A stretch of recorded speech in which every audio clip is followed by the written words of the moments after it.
Really what we're looking at is kind of like we would with regular problem solving, is it's kind of its own principle of equality with exponents. So if you have square roots, you can just kind of square both sides and then be done with the square root. But now that we've done this with binomials, we're going to have to deal with some of that on this assignment as well. That's not meant to intimidate. It's bringing back something that we've already learned. So, but what we would like here is just to isolate the radical term. If there's two radical terms, meaning they're being added or subtracted, then usually that means we gotta put them on different sides of the equal sign. We'll see. Then it says raise both sides of the equation of the power of the index. I think we're only dealing with square roots, looks like on this one, maybe some cube roots.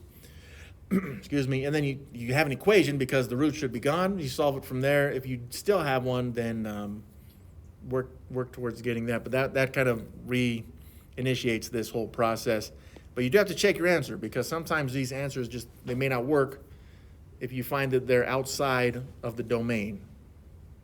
Okay, remember, because I think we forgot because of fall break, but if you have a square root like this of x, then the inside, right, the domain, this is just for the domain.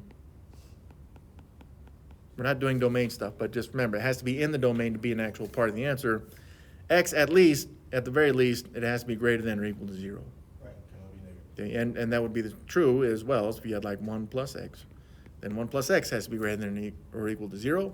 And you solve that for x, you got the domain, which we're not doing today.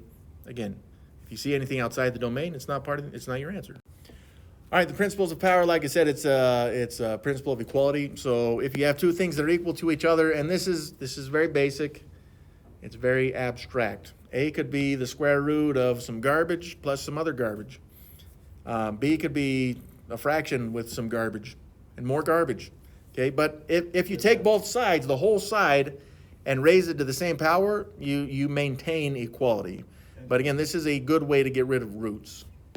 Well, the last thing I want to make sure, just like we saw on that last slide, though, make sure you check your answers because it may not be, you may get to the answer and be like, hey, that was good and you did a lot of work and you're feeling good inside, but it's not an actual answer because it doesn't make the equation true. So you just please check, okay?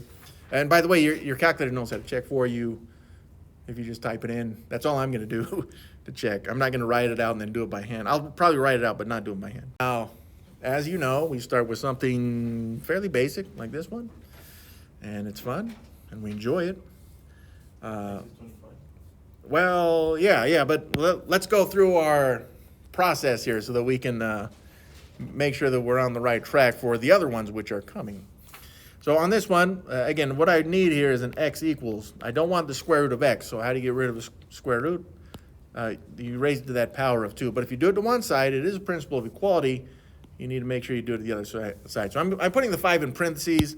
Some students are like, I don't want to put that parentheses there. I don't care.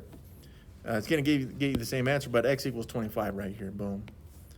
Okay, now, does x actually equal 25? Well, the equation was saying that we would have had the square root of x equals 5, right? But now we're pretty sure we did that right. X should be 25. Again, does this give us a true statement? Well, the square root of 25 is 5, and 5 does equal 5 last time I checked. So that's true, and now I know I have actually found the solution.